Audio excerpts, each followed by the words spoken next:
West of the Rockies. Why too How can we prepare? A few of their machines, radios, throw them into darkness for a few hours. We're fighting for our lives. Must survive. 5 years. 5,000 air filtration, water filtration.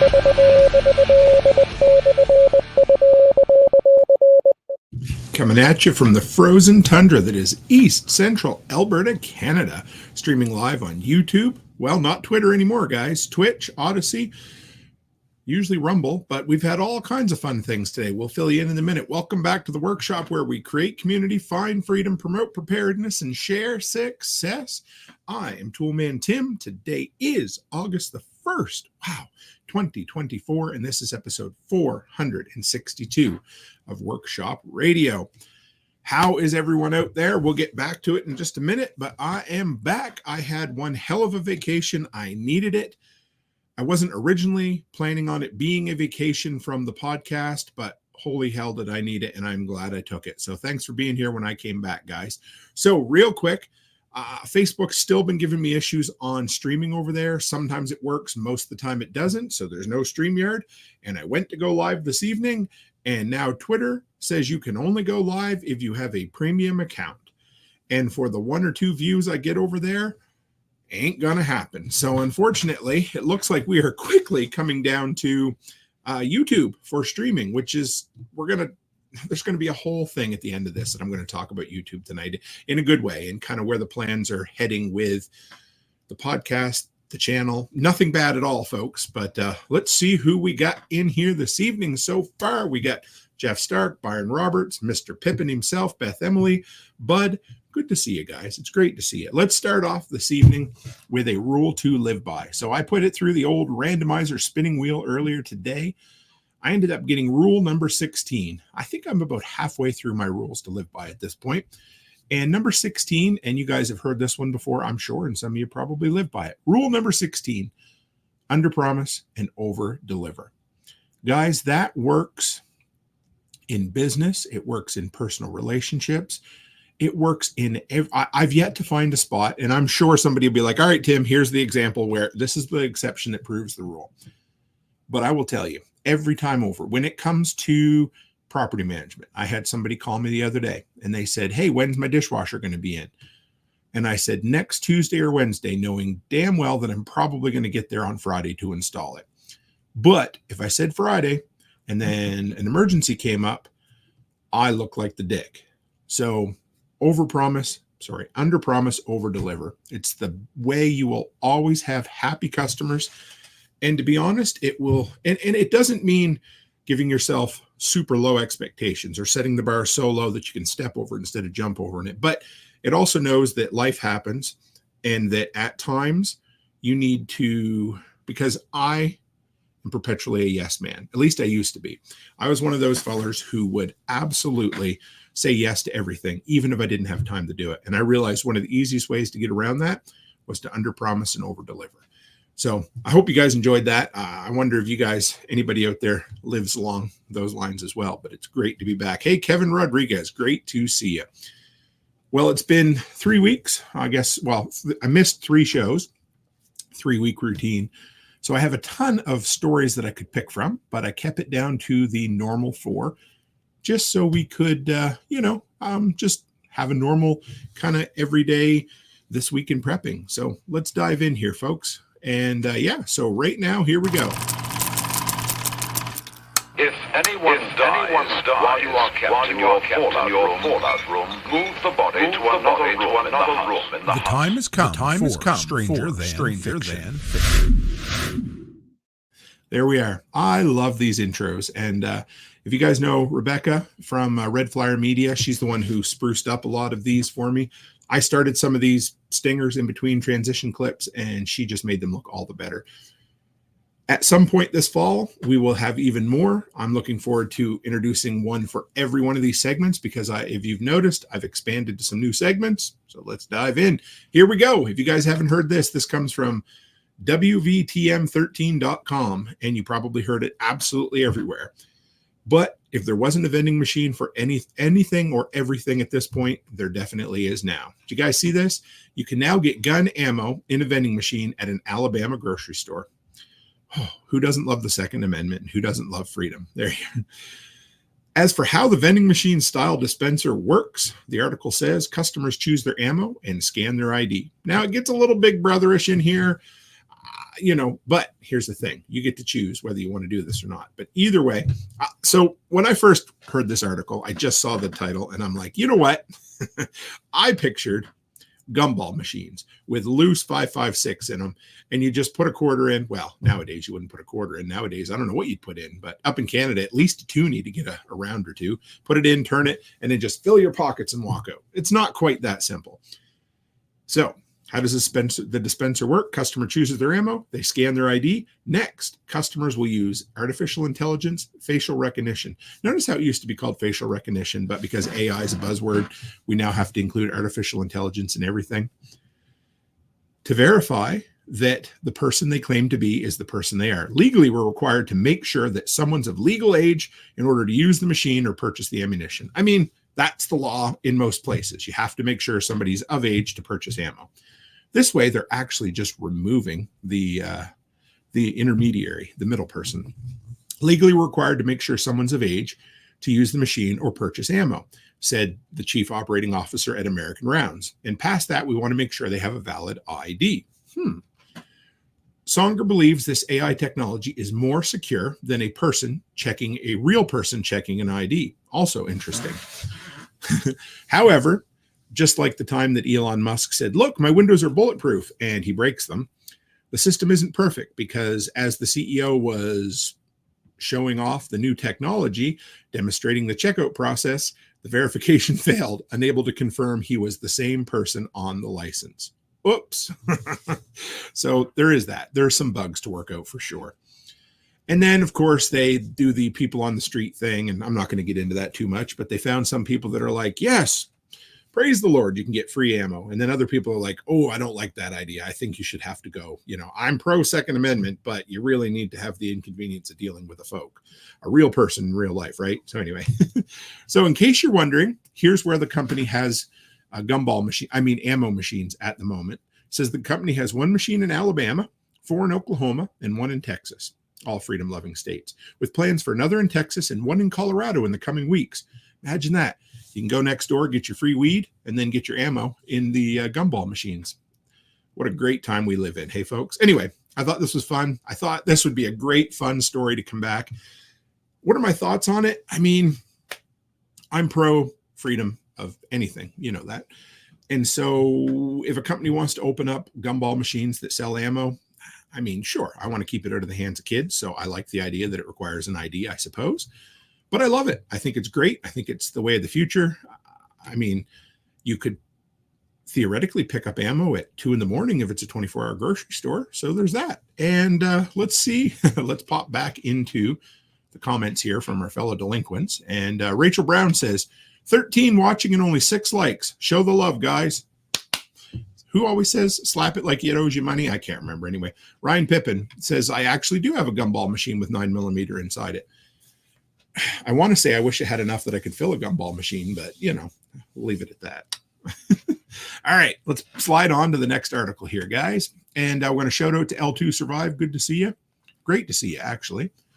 Next is, for those who don't know, this comes from everythinggp, as in Grand Prairie, Alberta.com. And for those who don't know, the RCMP is the Royal Canadian Mounted Police. And mounted as in not like stuffed or, up over a fireplace, mounted as in on horses, something like that. They wear this red outfit. Anyway, they don't wear this on a regular basis, but tradition was that they rode horses. So they are now called the Royal Canadian Mounted Police. They're the closest thing we have to a national police force. They are a national police force, but not every city has them. So we'll leave it at that. I really like this article. I came across this one about 3 weeks ago, but it was worth sharing. It's something really simple that we can all maybe incorporate into our bedtime routine. And I'm not talking about, a rum and toddy with, an early bedtime. No, it says Alberta RCMP, or we'll just call them the Popo, the police, remind people of the 9 p.m. routine. And what is that, you might ask? Well, late summer nights with the sun still shining bright in Alberta means people are out and about later.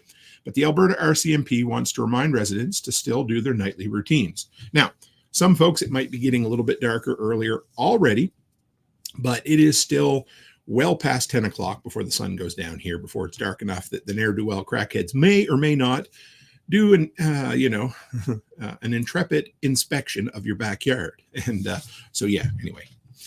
Property crimes tend to rise during the summer months. And in July 2023, there were almost 2,800 reports of theft under 5,000 in Alberta RCMP jurisdictions. We're going to get into this because you guys have heard my story about somebody wanting my generator more than I did. And the reason for that was simply because I didn't follow a proper 9 p.m. routine. The 9 p.m. routine is a movement by police services worldwide to encourage people to follow a nightly checklist to make sure their property is secure before going to bed. I have a similar kind of checklist that I go through. And one of the last things Becky and I do, whoever locks the back door, we put eyes on the garage door, because there's been many times where I have looked out and thought, shit, I didn't close it. Now, I do have an app on my phone that when it's working, I can check if it's opened or closed, but I still like I still like that feeling of being physically putting eyes on it to know. And so that's the big one for me, because that's where somebody's going to pop in, pop out, and run away with something. Do I have cameras all around? Sure I do, but cameras don't prevent anything. They just help you with an insurance claim down the road, or maybe prosecution if need be. All right, here we are. What is this checklist? What does it consist of? And it's pretty simple. Locking your doors at night, even if you live in a small town. Now, question for my American folks, because I don't know if you guys remember, well, I'm sure you do, Bowling for Columbine. And I was quite blown away when I saw that movie for the first time and learned that Americans lock their doors during the day. I don't know anybody anywhere who locks their doors during the day in Canada.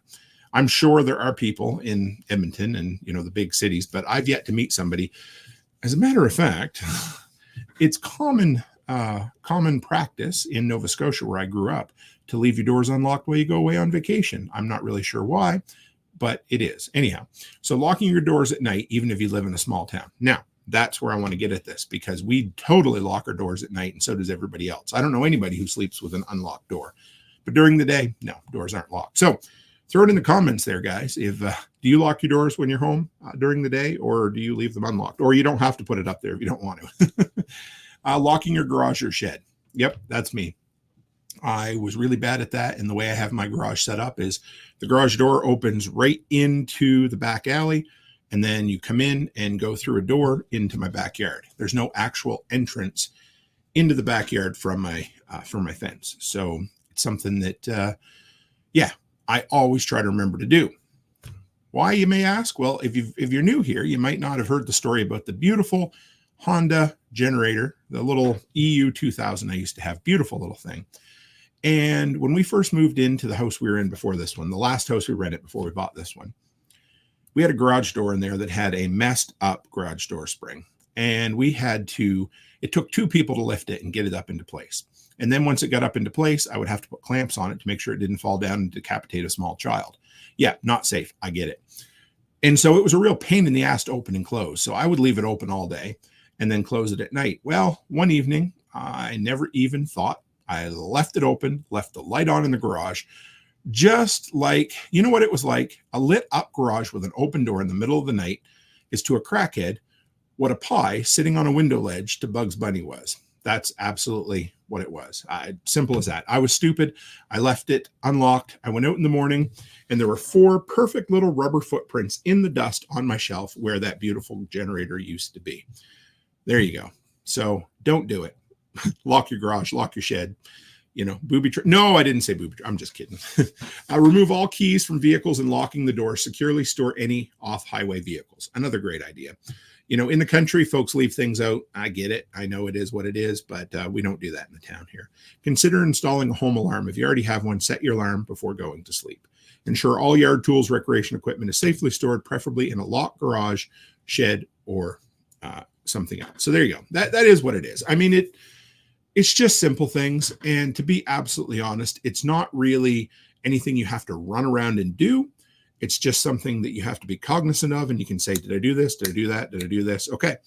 I use Google Calendar now. I've become a huge addict on Google Calendar for things like put your garbage bins out Tuesday night so that they're out there for Wednesday morning. So you could easily put something like, did I lock the garage door on there? Whatever it happens to be. So yeah, just a simple 9 p.m. routine, and your mileage may vary. Adjust for time zones, folks. But either way, have a good nighttime kind of routine for you. All right, let's go back over to the comments here. And I'm going to say the state you guys live in. I hope that's okay, just to kind of give us all some ideas. Oh, the folks that I know, sorry. But anyway, this comment, I'm just not going to put it in the audio. Florida, locked always. Next, Kentucky, unlocked when home during day, locked at night. I know the general vicinity of where you live, and I'm not going to say it out loud. Our doors auto lock. There are cameras everywhere, and my pistol is always within arm's reach. And this one here, I don't lock my door all day. I do at night, but I leave my car keys in the car during the day and night and don't lock it at all in Texas. I'm going to say that I'm pretty bad with that too during the day around here. I know I shouldn't do that, but it is just a country thing that I've never been able to get out of the habit of. And you guys will be able to slap me when my nice army green truck runs off on itself. But it's pretty common to leave our keys in the truck during the day here. At night is when crime happens. It doesn't mean that it won't happen. I'm just saying. Anyway. And outdoor cameras are my next purchase. I love having them. I can sit here right now. Actually, I have one camera out that I need to investigate to see what happened. I think it's behind here. But I chose hardwired cameras at first because I loved them. I bought them on Amazon. We're talking 4.5 years ago now. And I bought 4, and then I bought a 5th one to upgrade so that I kind of have the perimeter of the house all decked out, and it works really, really well. And so I have one for the backyard, one for the back door, one for the driveway heading out, one for the driveway heading in, and then one for the front of the house. I have a blind spot in my backyard, well, my fenced-in area, but that has 6-foot fence all the way around with no access from outside. And there's nothing stealable, and nobody can get into the house without having to come into range with one of the cameras. Now, one of the blind spots I did have was on the back of my garage, like my garage looking down the alleyway. So if anybody broke in there, I wouldn't have footage of it. So I picked up another one of those Wi-Fi cameras. And I got to tell you, folks, I love those Wi-Fi cameras. I got another review coming up on one a company sent me recently. It's been great. I have 2 on our daycare down the road and 1 on my workshop, and it's held up really, really good. So anyway, those are my thoughts. I do like cameras. I really wanted to say that I was still a fan of the hardwired cameras, but I got to tell you, those Wi-Fi cameras have been a godsend. I've run them for I would say it's been a full year at the daycare without any issues. They're just a solar panel about, 8 by 8 inches maybe, and a Wi-Fi connection. Literally no holes, no wires to drill anything. I enjoy it. So one step closer says I lock doors all the time. And Byron says keys stay in work truck all day outside in town. I know. Small town versus city. If I have time later on, we'll chat a little bit about some serious time I spent in the city recently and a couple of interactions I had that one was my fault and one was my nephew, who was the country mouse who first, you know what? Let's talk about it right now. Instead of just teasing it, just do it. So 2 things, guys. We just spent the better part of 5 days in Edmonton, and the West Edmonton Mall is gorgeous. It's beautiful. It has the world's largest indoor wave pool. It's the 2nd biggest mall in North America. A lot of fun stuff there. We couldn't get a place to stay in the mall adjacent hotel this time. So we stayed at the mall across the street hotel. It's also called the West Edmonton Mall, but it's called the Inn. I did some research ahead of time, and they said park underground if you can, because the outdoor parking tends to get broken into and it's not a great neighborhood. But all you have to do is cross the road. So a crosswalk, just a very busy intersection. As long as you wait, you're good. All right. So anyway, I get parking underground. We had some real issues with that hotel. The bed was nice. The room was nice, but the elevator broke on our last day there, and we had no hot water for 14 hours in our room. Anyway, I was polite about it. We didn't get in a fight or anything. We got a small refund. We won't stay there again, but that's neither here nor there. So the next day, or the day before that, I'm in the West Edmonton Mall, and I have my girls with me, and I'm always kind of on edge. You know, I'm always doing the situational awareness and watching people. And I see this crackhead lady coming at me, and she's kind of on a mission. And she says, "Excuse me." And I was like, okay, that's kind of rude. And then she says, "Get the fuck out of my way." And of course, actually, she didn't say it that loud. She said it just loud enough where she's like, there won't be any consequences for what I say. And before I knew what I was doing, I said, well, that's a nice attitude to have around us. Why did I do that? I don't know what's happened to me over the years, but sometimes I just won't let people slide by. And she gets about 10 feet past us, and it clicks in that, hey, somebody just confronted me on my assholishness.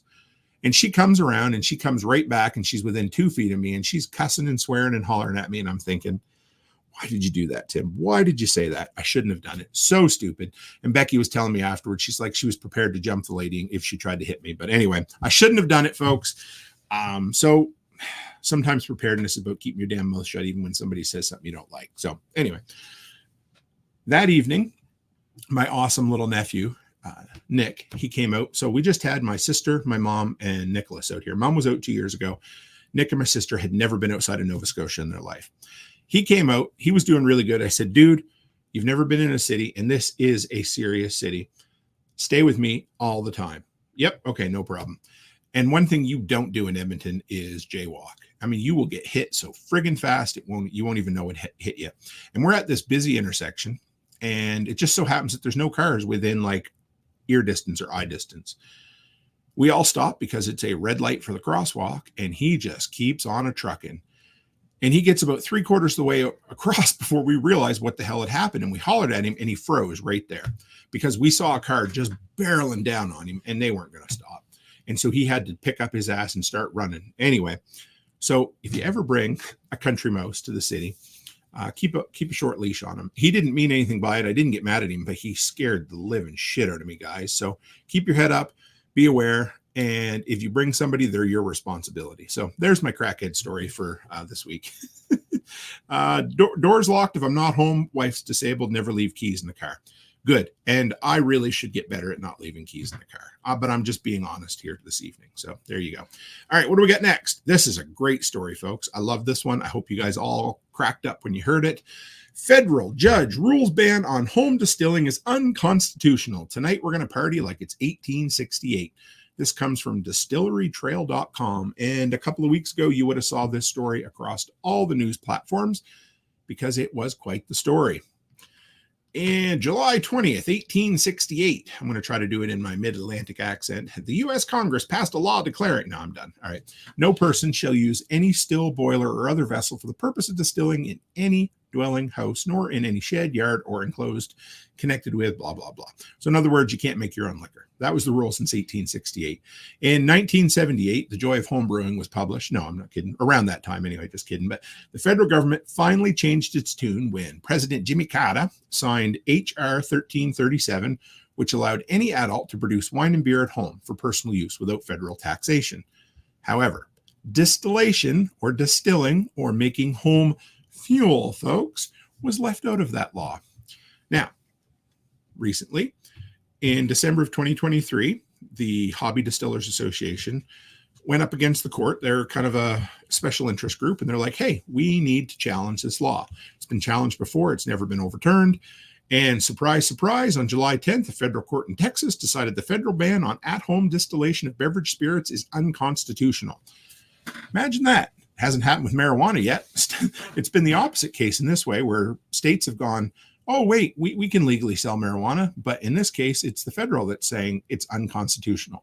So in case you're wondering why it's unconstitutional and how it could stay on the books since 1868, the court found that the federal ban on home distilling exceeds the scope of the federal government's limited powers.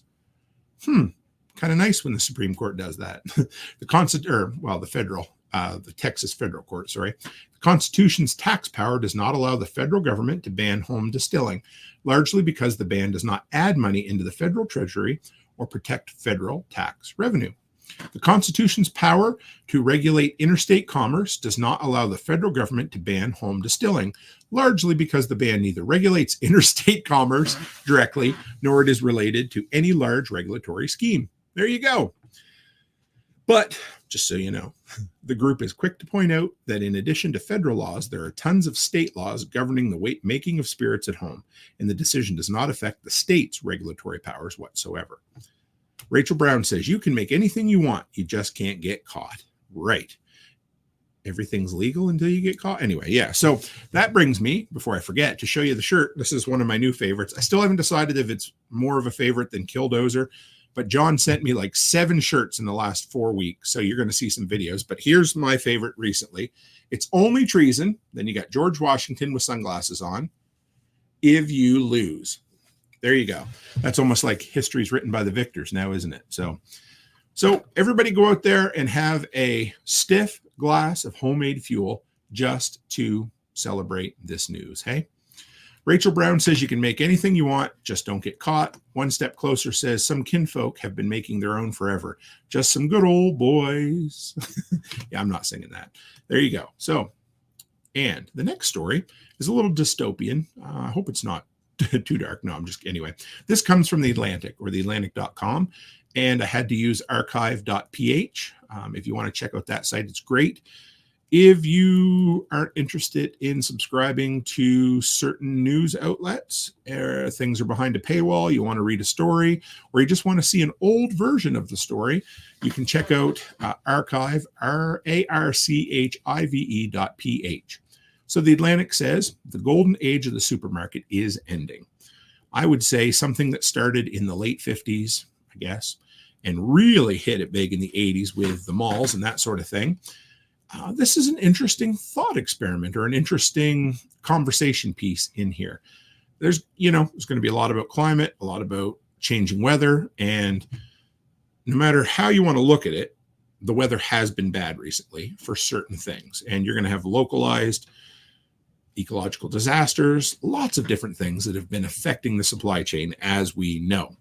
Wherever you stand on your belief of it, I leave that up to you, but here we go. Grocery stores defy seasons and geography to assure shoppers that they can have anything they want anytime. When they say that, I picture those 1950s lunchtime diners that have all these doors that you can just open up and pick out whatever food you want. That's kind of what I'm picturing here for whatever reason. For a moment last year, those promises no longer seem to hold up. The egg case at my local supermarket in New York City was stripped bare. Bird flu had decimated chickens across the country. Well, I would actually say that killing birds that had been exposed to bird flu actually decimated the population. Americans hoarded whatever eggs they could find, sometimes paying up to $18 a carton.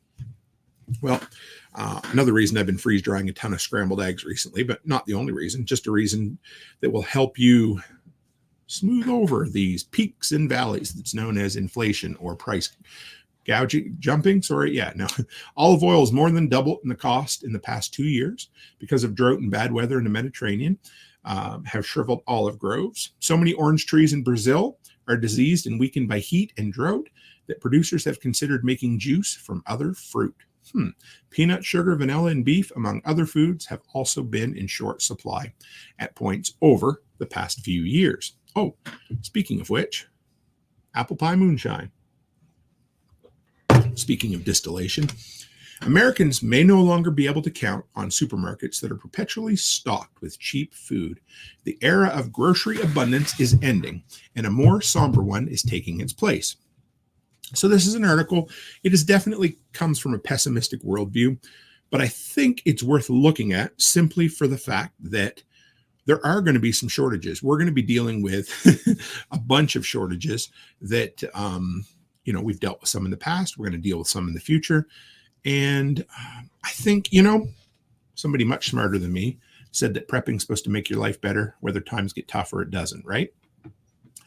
And that's what I look at prepping as today. Is it, if you look at a graph where prices spike or supplies dip, well, what prepping can do is shave off those sharp edges at the top and the bottom. It helps you get by. For instance, back in March of 2020, for no reason whatsoever, everyone bought toilet paper. And I don't know why. There was no reason whatsoever why that happened. But so there was a shortage. and we had a year's worth of toilet paper on hand at that time. So guess what? We didn't feel the little spike come up under us and hit us in the butt cheeks. Not at all.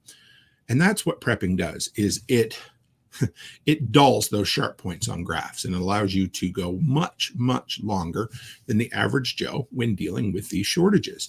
You know, when the idealistic view of the grocery store from the 1950s through the 80s has finally, you know, gasped its last dying breath, I think we'll still be okay. So let's keep sliding on here. Cargo ships stuck in massive seaside traffic jams, some due to low water levels caused by climate change, they say, are holding up food deliveries. Events such as the war in Ukraine may not have any obvious connection to the climate, but they are heaping on top of a baseline. All this means higher prices and patchy supply. It's already happening, but you might not have noticed. And one of the reasons you didn't notice was this big word right here, an I word that Joe Biden loves to use, and it's not idiot, it's inflation, has masked some of the price hikes. So because of that high, you know, once again, that big peak in inflation, people haven't noticed some of these regular price increases that would have been noticed if we were on that steady 2% a year. And now here is a thought that I have heard many times before, and we don't always talk about it, but wealthy nations are generally shielded from the worst effects of crop shortfalls. Lobel says, the food sold in these countries is usually more processed. So the cost of raw ingredients is just one component of the overall price. So that means that poorer countries that rely on, you know, basic, you know, the few basic ingredients to make everything are going to feel the pinch even more. And One Step Closer says the West's war on farming hasn't hurt anything either, /sarcasm. You are correct, my friend. Very, very correct. So this is where the new age of grocery shopping begins. Most likely it'll be more of the same of what's happening now, the expert says. The produce you're looking for may be more expensive, or it might be occasionally out of stock or more frequently out of stock. The prices of basic foods such as sugar and flour won't be reliably low. Maybe guacamole will become too costly to be a Super Bowl staple, or burger prices will start to resemble those of steak. I mean, just looking at standard old inflation, when Becky and I got married less than 20 years ago, on our honeymoon, we ended up picking up ground beef for 99 cents a pound. That's Canadian, of course. I haven't seen it for less than $3 a pound, and typically quite a bit more than that for the last few years. But it is what it is now, isn't it? So just a story to think about, something to talk about there, guys. L2 Survive says the price of wood is starting to come down because builders have stopped mid-build because the finished house will not be worth what was put into it. Yep, I've heard that a lot. I've definitely seen a decrease in building supplies. We're never going to see it go back to pre-2020 levels, of course, but that's the way it always goes with price increases, isn't it? So that's the end of Stranger Than Fiction this week. Next, we're going to go on to the Prepper Files, and that is a look at what happened on this date or this week in history, and hopefully mostly from a prepper bent. So this week, actually today in history, August 1st, was the Harlem Riots of 1943. They began on this day. And it's something I'd heard of a little bit in the past, but the reason I shared this one is because, you know, there have been race riots recently, you know, within the last 4 years, of course. And once again, they started from a single match strike, you know, from one bad event that spiraled out of control, and people were hurt, people were killed, buildings were damaged. And I just ran a poll on the channel, on the community page, that asked if you lived in the city, the town, or the country. And I'm not going to judge you for living in the city. I get it. But I wouldn't live in the city if I had my choice, I suppose. Now, I get it. Some people don't. Some people want to stay near family. Some people like the lifestyle, whatever. But here you go. Simmering racial tensions and economic frustrations boiled over in New York City on I'm going to say a hot night, but sorry, on the night of August 1st, 1943, culminating as what known now as the Harlem Riot of 43. During an altercation in the lobby of the Braddock Hotel, a white police officer shot a black soldier, Robert Bandy, triggering a massive uprising. Now, a few things happened really quick. There was huge racial tensions in Harlem because in the last 30 years, They went from a predominantly white area to a predominantly black area. There were tons of rules and laws and just overall bad treatment of African Americans, which caused, of course, lots of tension. And then there was a lack of reliable information because as soon as this shooting happened, story went around that the black soldier was killed. He was not. He was not even mortally wounded or even, seriously injured. He went to the hospital and he was fine a couple of days later. However, as stories go, this is what happened. In either way, they were just looking for a match to light the tinderbox that was Harlem in 1943. Here it is. As a rumor spread that Collins had killed Bandy, crowds assembled near the Braddock and soon began to riot. They turned the rage on local white-owned businesses, leading black-owned businesses to hurriedly post signs announcing their stores were black-owned. 6 black residents were killed, nearly 500 injured, as the NYPD, at the behest of the mayor and the army, moved into the streets of Harlem. What an awful situation, folks. That would have been, you imagine, a hot August night in 1943 and dealing with riots like that. Anyway, there you go. And this was in the middle of World War II. So not fun, not good, an awful kind of blight on history, but something that should not be forgotten whatsoever. All right, so our next segment, and I don't have any cool transition, scenes for this one yet, is paranormal prepping. And that was, I don't remember who came up with that name, but thank you. The names have settled in now, and I'm quite happy with where they've turned out. Paranormal prepping, stories from the paranormal side, just because I like odd, strange paranormal stories once in a while. And this one is Grandpa on Ice. And you may have heard this story before. I don't know if you have. I had one other time, but it came back around because I believe it was the 30th anniversary of this incident recently. And this comes from popularmechanics.com. This body was found preserved on a block of ice in a Colorado shed. It had been there for 30 years.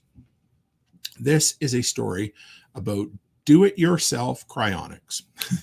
Hang in there. And it's not about Walt Disney or Ted Williams. Here we go. Affectionately known as Grandpa Brado, this dude named Morstel spent much of the last 3 decades packed in dry ice inside a tough shed in a small town in Colorado, some 4,700 miles away from his home. Imagine that. Dry ice, tough shed. Doesn't sound like the best way to be preserved, does it? So Grandpa Brado's indefinite suspension serves as what is surely both a lesson and a milestone, the longest endeavor at amateur human cryopreservation. If you guys haven't heard this before, it's a pretty interesting story. The story begins in 1980. So I guess it's been longer than 30 years. I guess it has now been, well, anyway, here we go. Grandpa Brado's free-willing grandson, Try, who left Norway for Nederland, Colorado. Now, here was kind of a funny part that I missed the first time I prepped this story. He was a devotee of survivalism, cloning, ice bathing, and cryonics with a touch of libertarian anarchy. Sounds like he'd fit right in with our community. He stayed in the United States, refusing to apply for a visa. Bad idea, dude. When his grandfather died 9 years later, he reportedly had him moved to a cryonics facility in California called TransTime. Just going to let that sit there. Grandpa Brado would wind up spending about 4 years in liquid nitrogen there. But because he had plans to build his own homemade cryo facility, this story gets better and better by the minute. He relocated his late grandfather to his small town in Colorado in 1993, packing him inside a huge box filled with hundreds of pounds of dry ice inside a tough shed for the time being. So this dude was an amateur cryonics. I don't know what you cryo engineer. I don't know. Anyway, so he basically said, hey, send me Grampy's body. I'm going to put him in a box. I'm going to put him in an old freezer. I'm going to fill him full of dry ice. They didn't even pump his veins or anything full of liquid nitrogen. There's no way the dude's body is in any good shape at this point. But he's like, screw it. I'm going to do it. So you stuff him in a tough shed, and eventually, guess what happens? The dude gets evicted or deported, After a strange chain of events that would lead to his deportation in the U.S. in 1994, Grandpa Brado's fate was in limbo. The town in Colorado ordered that his body be removed and added a new provision to its municipal code that outlawed the keeping of frozen human bodies. However, they had to admit that since he was a grandfather, the grandfather was grandfathered in simply because he existed in the town before they passed the law. So What did they do? In great capitalist fashion, in 2002, the town of Nederland was thinking of ways to boost tourism. So it decided to capitalize on its most famous resident and launched a festival called, for lack of a better term, Frozen Dead Guy Days. The festival included coffin races, a blue ball, I don't know what the blue ball is anyway, champagne tours of the Tough Shed, polar plunges, a parade, and more. But 20 years later, they had outgrown the facility. So the owner of the Stanley Hotel in nearby Estes Park. So if you don't know what the Stanley Hotel is, it is it is the hotel that the movie The Shining was either based on or filmed at. Considering it's inspired Stephen King's horror movie. Yeah. So anyway, this dude is still frozen in, I believe it's basically a freezer. And they continuously pack him. I don't know where the money has come from over these 30 plus years. They keep packing him with dry ice. The dude has been frozen for over 30 years. And it is definitely the longest DIY cryonics project in North American history. So I hope you enjoy. Oh, geez. What a fun story that was. I love taking a stroll down paranormal prepping lane. Beth Emily says, cool, I've been to Nederland, Colorado, and totally believe it. I haven't, and I also totally believe it. So anyway, if you guys have any good stories about paranormal prepping or that sort of thing, send them my way. He's dead. They're all dead. Everyone. You and I are in a dead world. And I'm glad it's dead. He's dead. Honky tonk of a world. Coming up next, Workshop Wasteland. And this is where we take a look at dystopian, apocalyptic, and all things pop culture. And I got a few for you tonight. The news itself has been kind of quiet. I got to go back here for a second. Byron Roberts says, got to move Grandpa to get a frozen pizza. Yep, ain't that the truth. We just watched a movie last night called The Gentleman, a Guy Ritchie film, and it was awesome. Dude goes in to get some Wagyu steaks, and there's a dead body in his freezer. If you haven't seen that movie, it's like 5 years old. I don't know how I missed it, but it's great. Anyway, so 2 quick stories. Number 1, Silo, if you haven't watched it on Apple TV, I think Apple TV, maybe. No, I don't know. It's either Apple TV or Amazon Prime. Either way, it's worth watching. They just announced that season 2 is coming up in November. Great. 28 years later, yep, they're making it. It's supposed to be a trilogy. It has wrapped filming already, the first film. Danny Boyle directed, and the original writer came back, but there you go. So it's been wrapped. It's supposed to be released in June of 2025. I'm excited. I'm cautiously optimistic because a lot of these legacy sequels, well, you know where they go. So anyway, however, during my time away, during my sojourn to the East Coast and back, my wife and I got quite a bit of quiet time together. We rented 2 different Airbnbs. The first Airbnb, our girls stayed with us, and the second one, they stayed with with their grandparents. And so we got to watch a lot of movies, a few movies on the trip.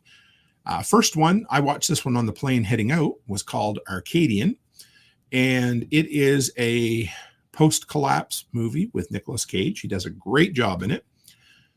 It has a 78 on Rotten Tomatoes. I'm just going to give you like a 1-line review of each of these movies I watched, and then I'm going to give you a breakdown in future episodes of one movie at a time. I'd say it was similar to Into the Forest. If you haven't seen that, it has, I can't even remember who they are. Fairly well-known female actresses. It's a good movie where 2 sisters are living in a house post-collapse. Their dad has since long passed, and the house is falling apart, and they're trying to keep it together. Good movie. And then it's also very similar to It Comes at Night. And that came out a few years ago. That had Joel Edgerton in it. So I give it 7 out of 10. It was good. Wasn't great. It was definitely something to watch to pass the time during a plane ride. Number 2, A Quiet Place, Day 1. Becky and I went to the theater to see that. It's got an 87 on Rotten Tomatoes. I give it an 8 out of 10. I would say it's my second favorite out of the 3 Quiet Place films. And I would say it's an optimistic version of The Road. If you've seen The Road, you know it's basically just a couple of people walking down the street or down the road in a post-apocalyptic wasteland. Very similar in The Quiet Place, except it also involves pizza and a few other things, and a cat that is just so cute. Loved the film. I really, really liked it. I think I liked it quite a bit more than Becky, actually. It's a small film that takes place in New York City, if that makes sense. One Step Closer says all parents long for a quiet place. Yes, they do. Yeah. Try going to the bathroom. Are you done yet, Mom? Now, the next one, actually, you know what? The next one I saw was The End We Start From, a British film. So already that's one check in the right direction for me because I love Brit films. It is an 88% on Rotten Tomatoes. I give it an 8.5 out of 10. It is one of the few it's an environmental apocalypse. Without giving too much away, I won't, but a rain starts in Great Britain and it doesn't stop for a long time. Not quite Noah biblical flooding levels, but pretty damn bad. The lady's pregnant and it turns into an apocalyptic, I want to call it a road trip film. It's more of a walking along the road, but it is one of the first apocalyptic films told from a female point of view, and a really good female point of view. I really, really like the movie a lot, actually. Not everybody might. If you've ever seen the film Cargo with Martin Freeman in it, it's an Australian zombie film. The father is basically trying to find someone to look after his child as he's slowly turning into a zombie. And it's very similar to that. I loved it. This was just a great movie. It would have been probably a 9.5 if it weren't for the ending. I'm not going to ruin it. And it's not bad. I didn't like the ending. Simple as that. There you go. And the husband is useless, but not in a I'm female, hear me roar kind of way. Just an absolute useless twat. That's what I thought. He just couldn't be a man in it. And through no fault of her own, it was just who he was. But the movie was great. If you're looking for a slow burn, now it was right up my alley. It may not be up your alley, but I loved it. 8.5 out of 10. And then we watched Boy Kills World, not Boy Meets World, but Boy Kills World. 58% on Rotten Tomatoes. It is a dystopian hard R, similar to Hunger Games with a bit of Kill Bill. And if you've seen the movie Upgrade and other Kung Fu revenge films, I give it a 6.5 out of 10. It has the dude in it that plays Pennywise. He's mute. He can't speak. So his internal voice is done by the guy who does Archer, if you've seen that cartoon. Anyway, okay movie. Cliche and new and fresh and all of, I don't know. Anyway, takes place in a dystopian future. Fun movie if you're looking for a ton of violence and some real mind twists at the end. There you go. All right, moving right along. So next we have coming up Cookbook of the Collapse. Now, I actually have 2 segments from Thesia. I'm not going to play them both tonight, but she's been great at bringing segments along. She promised once a month, and she's been delivering once a month. So thank you, Thesia. And yeah, so this will be an enjoyment. Just going to check back real quick to the comments here, and I see Chuck Peoples. Tim, how are things? Great to see you, brother. I am back from a 3-week sojourn to the East Coast, and it's good to be back. I'm glad to see everybody in here. So with that, let's bring up, this is a good one. Let's bring her up here full screen for you guys, and we'll have some fun with it. Hi, I'm Thesia Ellis, and welcome to Grandma's Homestead. And as soon as I get ready to play it, an ad starts, even though I pre-played the video, and I don't think poor Thesia's channel is even monetized yet. Yet there is an ad. So in just a second, we are going to play Cookbook from the Collapse. And I see my other nephew in here now, Nathan Howard. Good to see you, buddy. Really good to see you. I hope you enjoyed the Toolman Tim hat I sent out to you. So with that, guys, let's see. If you don't know about the segment, Cookbook of the Collapse is where we cook out of our pantry. This one is Spam mac and cheese, which, if I were hungry, would make me salivate at the moment. So here we go with Thesia.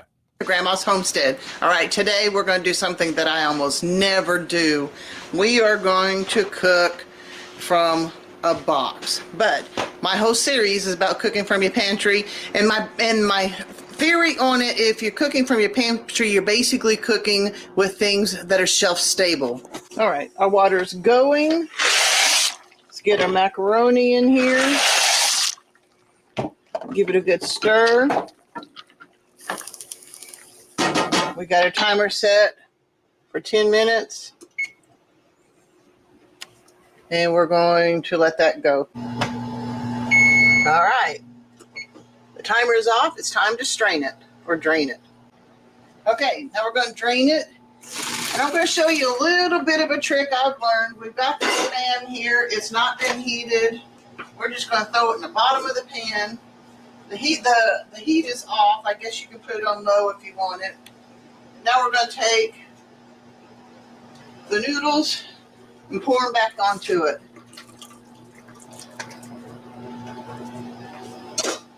This will heat up the meat. Now we're going to squeeze this gooey stuff in here.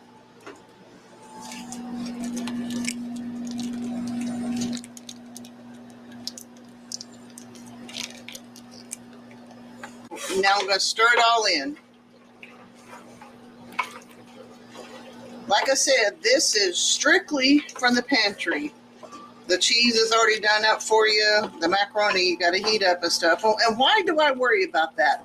What if you get into a prolonged time where you can't use electricity and you don't have a refrigerator to put cheese in, or just any way to keep anything cold or whatever? Now we've got a stove that runs on propane, and so I can cook on it. I guess I'd have to figure out how to start it because it does have a pilot light and stuff, the electronic stuff. But that's it, guys. Dinner's ready. And it's not great yummy, but that's not half bad either. So this was a quick one this evening, but that's good too. But like I was saying, my whole focus of these videos is to teach you how to come up with some ideas on how to cook with things from just your pantry. Like I said, we'd like to do Spam here, and I like to make homemade macaroni and cheese. I don't do any box stuff with that either, but we got that from the box.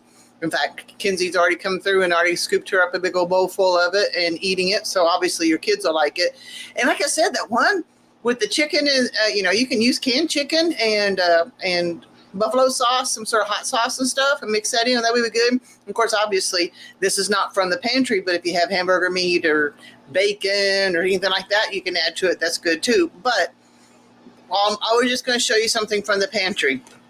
So I am looking for some more recipes. Tim Cook has started with, some of you guys have sent some recipes to him for the book, Cookbook of the Collapse. I'm getting those together. It's going to be a while, but send them to either Tim at his email address or to myself at theciaellis@gmail.com, THECIAELLIS@gmail.com. And what I'm looking for is stuff strictly from the pantry. Also, somewhere down the road, I would like to learn how to cook with food that you've already freeze-dried and how to reconstitute and make those into a wonderful meal, also to the best of our ability, without fresh eggs, without fresh cheese, without fresh milk and meat and all that other stuff. And so that, like we said, there's a cookbook of the collapse. And what I'm going to do is we're going to get these cookbooks together and get these recipes together and get a cookbook put together somewhere down the road. So send it to us. Give me some ideas. Thank you very much. God bless. I'll see you next time. So I hope you guys enjoyed that. I love Thecia. She has an infectious energy that is, it's second to none. She is so great. So I will, THECIAELLIS. Uh-oh. I didn't catch it, what.com. So if you want to send it to me, guys, I can post it for you as well. I can probably look it up for you real quick here. I'll grab it so that I can read it on the show just so you guys have it. So Thecia is awesome. I wanted you to hear that because keep sending the stuff my way for her. Or, if you have any, there it is. So theciaellis@gmail.com. Give me 1 sec. We will get it. I'll copy and paste it into the comments here for you. So there it is. So if you want to send her directly, that would be great. She's doing a great job, and you can tell she just loves doing this. Just loves it.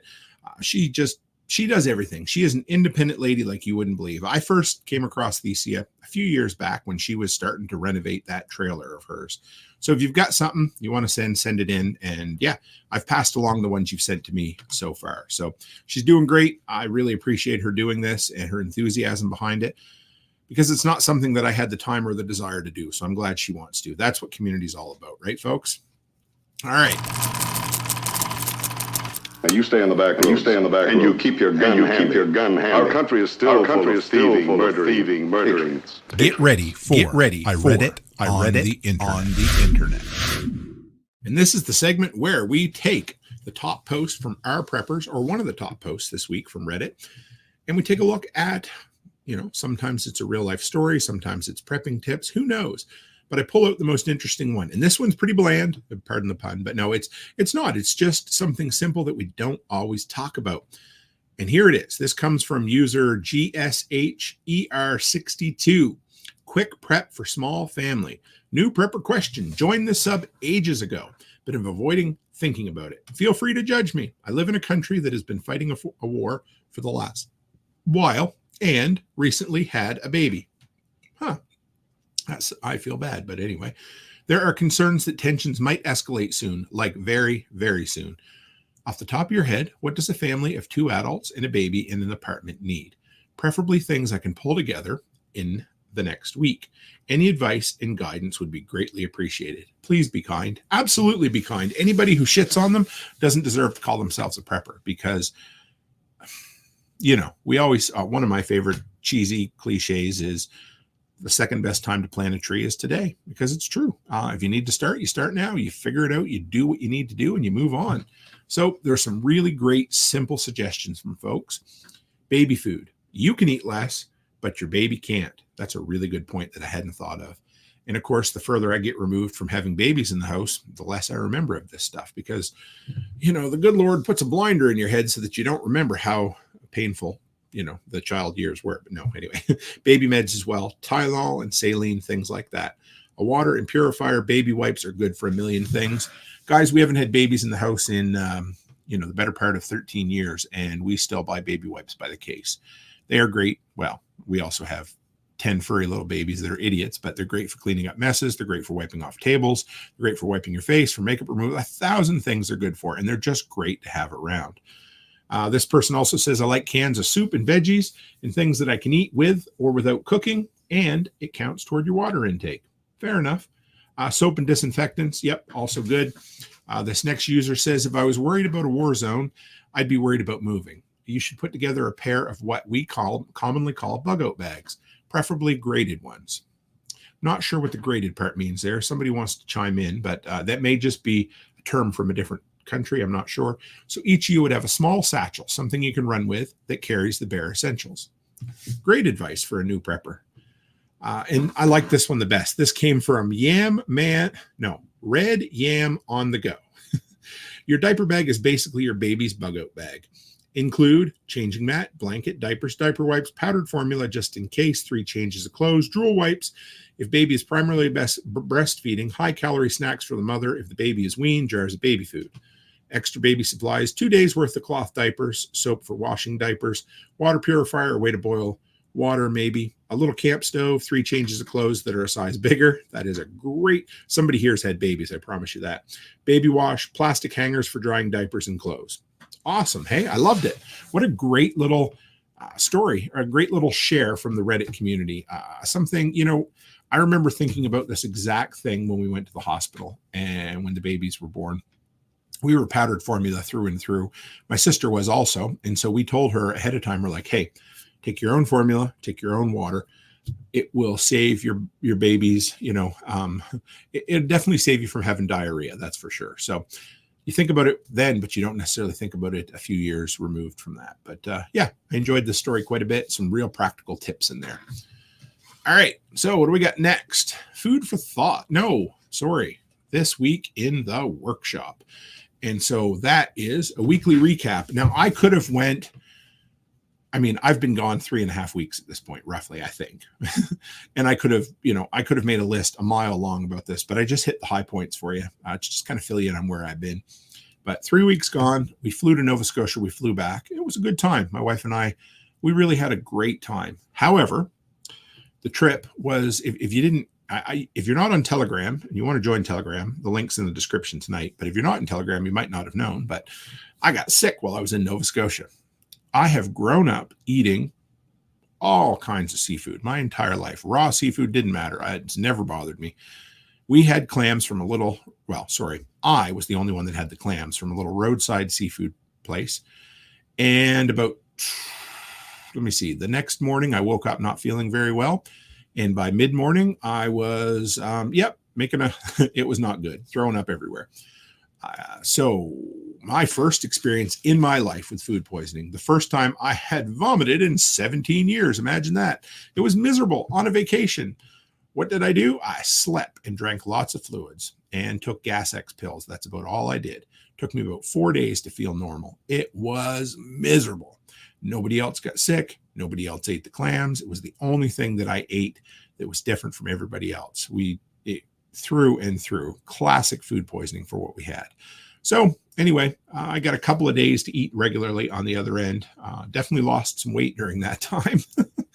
Anyway, I got to see my grandmother's grave. Marguerite, she passed away about 1.5 years ago at 100. If you've heard me mentioning her before, she was just an awesome lady. And I also got to hang out with my best friend, Danny. Now, here's the thing. I've talked about him before. He's actually going to come on the show, he said, at some point now. But this is the thing about lifelong friends. We really hadn't talked in the better part of 2 years. We sat down out on his deck. He drank beer. I drank Diet Coke because, well, I was still not feeling great. And we talked for like 4 hours, just like we'd never skipped a beat. And that's how it is. That it's worth having. If you have somebody in your life like that, cherish them. You know, I don't get to see him very often, but every trip I get home, I make one evening for us to sit down and have a chat. I took Becky to the Titanic Graveyard and Museum. That was, it's always, the museum is a really fun time. The graveyard is, yeah, it's neat to see. Let's put it that way. We went to Banff for a day during just before the wildfire went through Jasper, which is a few hours north. I've discovered that walking into lakes in fresh water nowadays on all those rocks, I just don't enjoy it anymore. So I ordered myself a pair of little thin water shoes. We're going to try them out.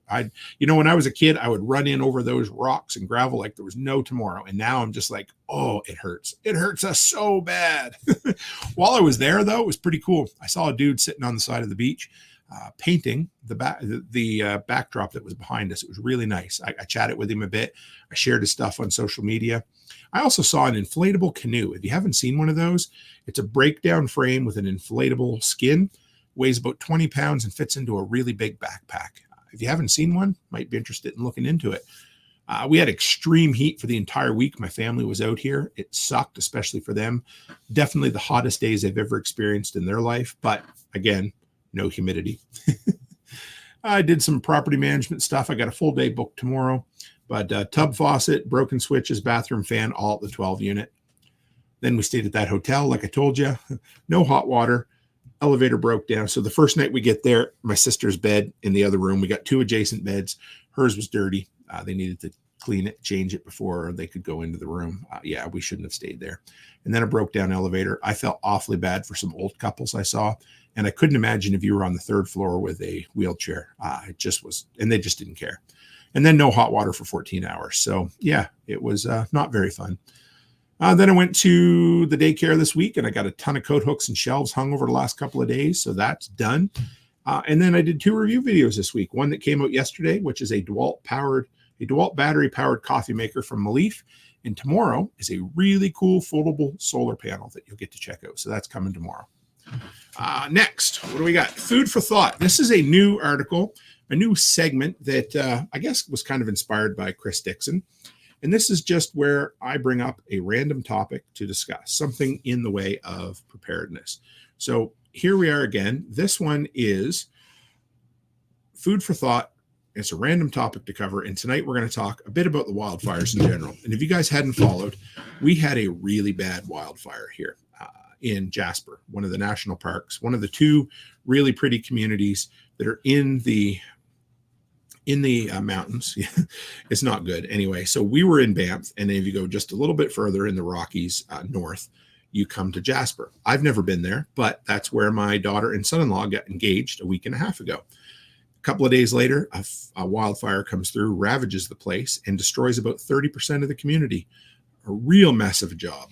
So anyway, somebody mentioned in the Telegram group a couple of days ago about their thoughts, and they thought it had been mentioned in our group, about how hazardous materials couldn't be traveled through a wildfire at-risk area. And it made sense. And so we shared some thoughts, and I took some notes. And so number one, during an active wildfire, there's a really good chance that you're going to lose your ingress or egress to somewhere. So your main highways are going to get cut off, which means even if they wanted to deliver you fuel, you ain't getting none, number one. Number two, hazardous material companies quite often won't deliver even if there's a risk of wildfire in a lot of cases, which means, again, no fuel. Also, during wildfires, if the roads are clear, the power can go out, which also means no fuel. Are you starting to see the, the domino effect here? So you lose power, your gas station's full of gas, but they can't get it out of the ground because, again, no power. All three of those lead to the need to have extra fuel on hand, to take extra fuel with you when you bug out, and to keep your vehicle at least half full at all times. There was a story that came out of this. They were told you need to go to British Columbia. I'm not exactly sure why they sent them that way. They would have been better off to send them east into Edson or somewhere like that, but they sent them into BC. And when they got to BC, BC's like, sorry, no room in the inn. You got to leave. And so everybody who evacuated ended up having to spend 14 to 16 hours on the road. So, yeah.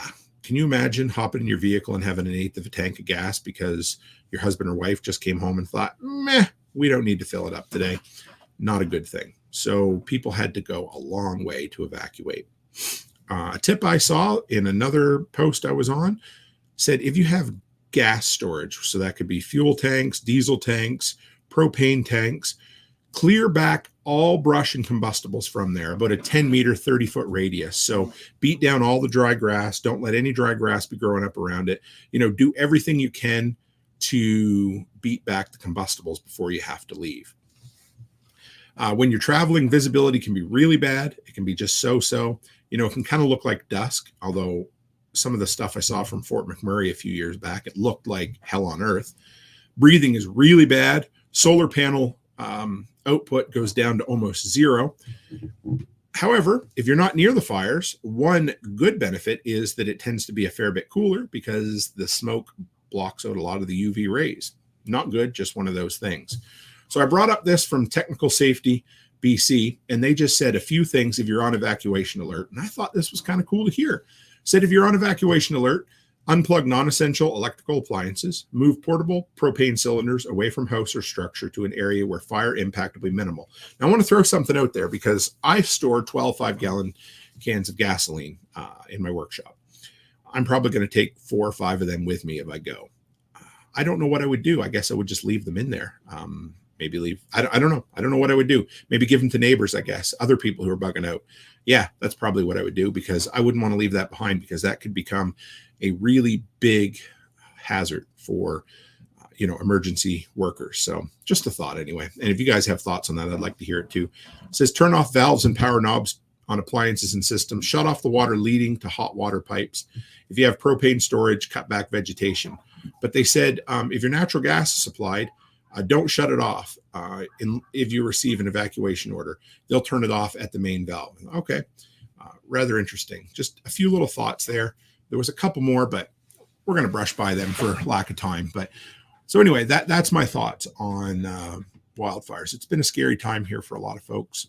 The mayor of Jasper lost his family home of 70 years.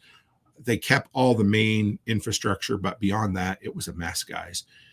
Through government mismanagement, through forests not being dealt with properly, through, I believe 90% of the woods being decimated by some beetle, and then no selective burning or cutting. There were so many things they could have done.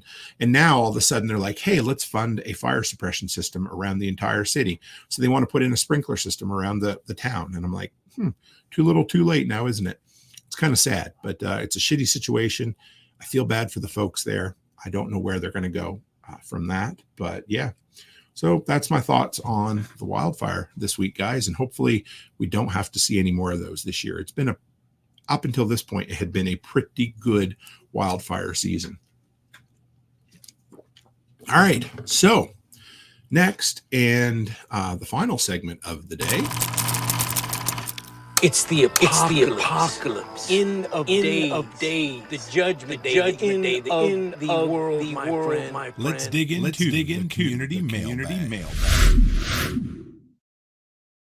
All right. And if you wonder what the community mailbag is, well, that's where I normally will reach into the mailbag of what I've received from the community over the last few weeks, share a lot of it, share the polls I've run on the YouTube community page, And I have had a metric shit ton of it, guys. I could share a lot with you, but tonight I'm going to change it up just a little bit. Normally this segment is where I share all the feedback that I get from the community, but I'm going to share a few things, some things with my incredible community, and I'm excited about it. So yeah, let's dive into it, I guess. And I'm going to need some feedback on a couple things from you folks. And it doesn't mean you have to give it to me now, but down the road, I'd like to hear from you. But if you've ever heard me talk on entrepreneurship over the years, there are three things that I really have espoused as principles to build on. And the first is when you're first getting started, I talk about the spaghetti method. And that is where you try all kinds of things. You throw a bunch of things at the wall and you see what sticks. The thing that sticks, you do more of it. The thing that doesn't, you don't do any of it. So that's important. And then number two, as businesses grow, we start doing the things that make us the most money and take the least amount of time. And that's important as well. You guys saw me do that earlier last year when I sold All Seasons Maintenance. And then third, you invest your time and energy into the things that make you the money and give you the biggest reward.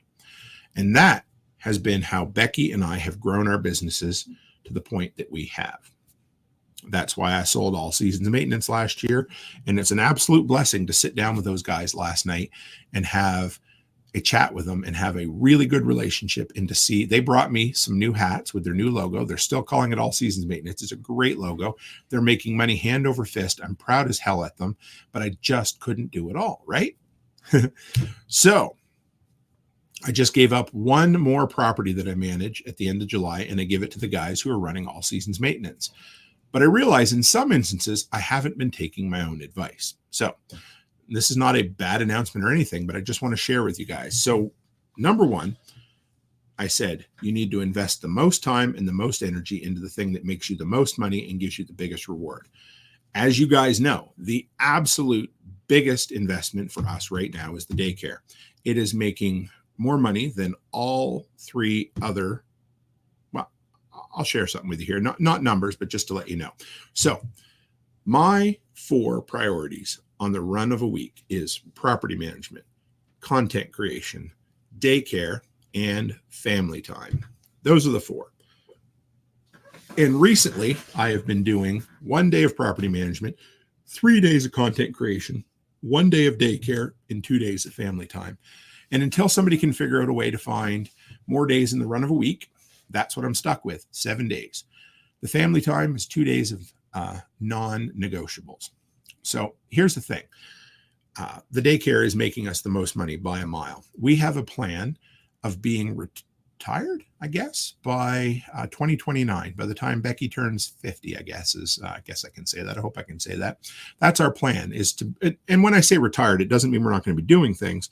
It just means that we're going to be physically removed from the businesses and have enough money to live off of for the rest of our lives. That's our goal. So I've looked at my content creation and I'm spending a ton of time on a few things that aren't bringing in the return. That doesn't mean that I'm ending anything, but I want to be upfront with you guys about what I'm doing and what I'm going to do. So number one, my review videos are by far my biggest subscriber grower, my biggest ad revenue generator, and my biggest view count increaser that you're ever going to find. I just got a notification tonight that I just hit 2.7 million views on my channel, and I just hit 17,000 subscribers, which is great. So here's the thing. I got to take my own advice just a little bit. So I'm moving from 3 days of content creation to 2 days of content creation. And I'm moving from 1 day at the daycare to 2 days at the daycare. So what does that mean? Well, not a whole hell of a lot in the grand scheme of things. But first off, I have to take my own advice, and I have to do more of what's making me money, more of things I love too, of course. And that means I'm doubling down on review videos. So going forward, I'm going to be doing twice weekly, Wednesday and Friday reviews. Simple as that. And they're going to be good reviews. I have seen a marked increase in Amazon affiliate. Amazon influencer blew up this month big time. I'm doing really good with direct affiliate marketing.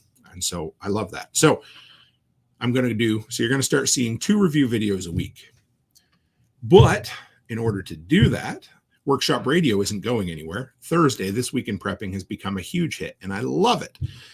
And it's going to continue as normal. But I'm going to eliminate the Sunday show going forward, at least until the late fall. We'll see where things go, because if you haven't heard, we're also expanding the brand new daycare. So I'm just going to share kind of from the hip about this, but we are doubling the size. We are at full capacity in the downstairs daycare that we just launched in March, and we're taking over the 2nd floor, which means tons more renos, a bunch of really cool things happening there, double the amount of kids, double our income. It's friggin' amazing, guys. It's unbelievable what you can do when you put work into a business. So that means I'm going to move to 2 review videos a week instead of 1. That means Thursday live stream is staying there, and I'm going to do everything I can to make sure every Thursday I do it live from this studio. But that means no Sunday show for a while. And the Sunday show has been hit and miss for a bit. I've been gradually paring things back, but the Thursday show is staying here. The book club is going on permanent hiatus for the time being. Again, if you want to know the breakdown, if anybody does, this is how, this is insider baseball, but this is exactly what I have preached for many, many years to all of you folks out there, is do more of what makes you money.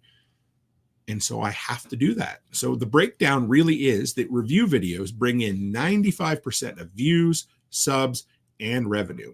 The podcast is a total labor of love, which I love doing. But if you include the ad revenue, subscribers, views, listens, patch of the month, and Patreon, in-person events, it might bring in 10% of the revenue, but it is taking up more than half of my time. So I had to make a decision. And so that's where I'm at. It's not a bad thing. This 3 weeks of vacation time has really given me clarity. As you know, I've cut back on speaking engagements for the next year or so, because my girls, I only have 4 years left with them. They're starting their grade 9 year when they get back this year. And I want to be able to take them to all their volleyball and basketball events. I love it. I want to be there for them like my dad was for me. So that means those 2 days on the weekend are non-negotiables going forward. Patreon's going to continue. But what I'm going to start doing, and you're going to see a bit of an overhaul of the YouTube channel, it's going to become very, very specific toward generators, backup power, and review videos, because if you want to grow something to be massive, it really has to be specific. You have to niche on something, and that's okay.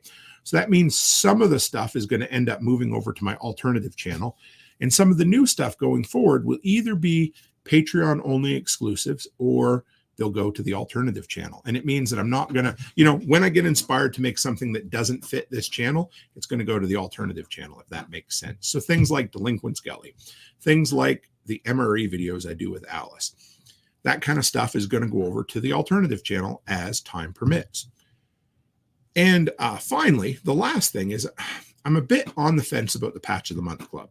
And this is where I want your feedback. It hasn't turned into the thing that I wanted it to turn into. I have around 50 subscribers. I love it. I could continue it forever. It's not something that I have ever come to hate or despise or anything. I love doing it. But it's just barely breaking even. And for the amount of time that goes into it and the travel and that sort of thing, it's just one of those things. I'm starting to wonder if folks out there would rather I just move it to, say, a Patreon or an exclusive content kind of thing. I don't know. We'll figure it out. I want some feedback from you guys on a few of these things. And I know I'm throwing a shit ton of stuff out there at you, and I apologize for that. But this is all stuff that has been coming for a while. I've been running it past some of my good friends, not as many as I should. I took a 14-hour road trip to Montana and back from Edmonton the other day, and I did a ton of talking into my microphone, recording thoughts, and I kept paring them down, and I came back to this, and I talked to Becky about it. So that's where we're at right now. You're going to get more review videos. You're going to get one hell of a Thursday live stream, which I love doing. I know there's tons of people that love the interview shows. I love the interview shows. And down the road, when we step away from the daycare more, I will do a shit ton of interview shows. And I'm not giving up on it, but I have to be realistic. There's only 7 days in the week, and I need to do what I have told everybody else out there. Do more of what brings the money in. And we have built an incredible community here, and I'm not going anywhere, but if I want to make sure that I keep building the way I've stated that I want to build, that's what I have to do. So I hope you guys dig it. I hope you guys are cool with it. If you have any suggestions for me, I'd love to hear them. If you're like, hey, I know a way that you can find an extra day in the week, send that to me as well. I'll make it work. But no, anyway, it's great. I love it. The YouTube channel, if you didn't see this last month, and that has a lot to do with some of the focus on the videos I put out, I actually had the very first 1,000 plus subscriber increase in 1 month ever. Almost double. Revenue was up, subscribers were up. It's what I love. I love doing review videos. It's my favorite thing. And so you're going to see more of them. And exclusive interviews would be great on Patreon, Byron. I have a whole, as you guys know, there is a whole herd of exclusive interviews backed up on this computer and on my phone that are coming out in Patreon. I love doing them. It's a great place to put them. So just let me know what you think. It doesn't mean I'm doing away with Patch of the Month Club or anything like that, but I just wanted to know, because I've had a few people have reached out and they're like, I subscribe to the Patch of the Month because I want to support you. But really, it's just something to have or something that comes in the mail that I really have no use for.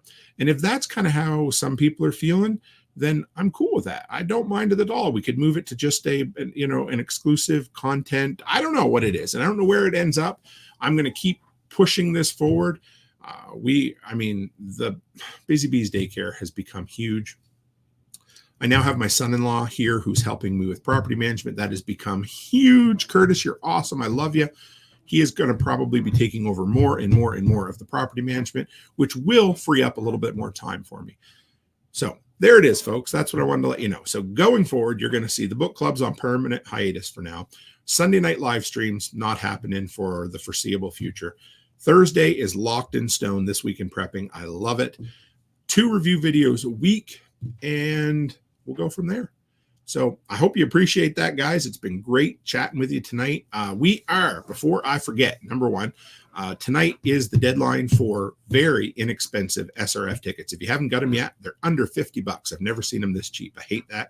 So get over there and pick some up.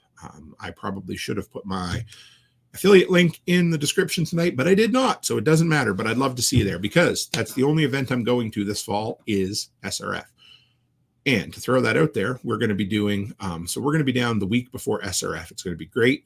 I can't wait to sit and,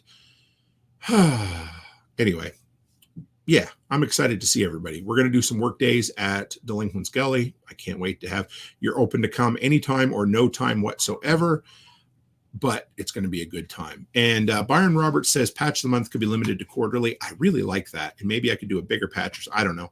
And Ed Celio says, my honest take, how much of this is you already know the answers, but you want your listeners to validate before you act? By the way, everything you said makes sense. Appreciate it. And it's not even that I'm looking for validation because it's all done, but I definitely like feedback. I want to hear that. The main one is the patch of the month because that's one that I haven't decided on. Everything else I already told you was set in stone. And I just wanted to be polite about how I shared it. But I love you guys. It's great to be back. I can't wait to see you every Thursday. I love it. This show here alone, and it's no slam at all, 5 or 6 hours of prep time, which is great. I love it. It's so much fun. It's one of my favorite things to do. I can do 2 review videos in that time. And so that's why Sunday is what it is. And there'll be some random spur of the moment. Anyway, so that's where it's at. And I appreciate you. Give me the feedback wherever you want.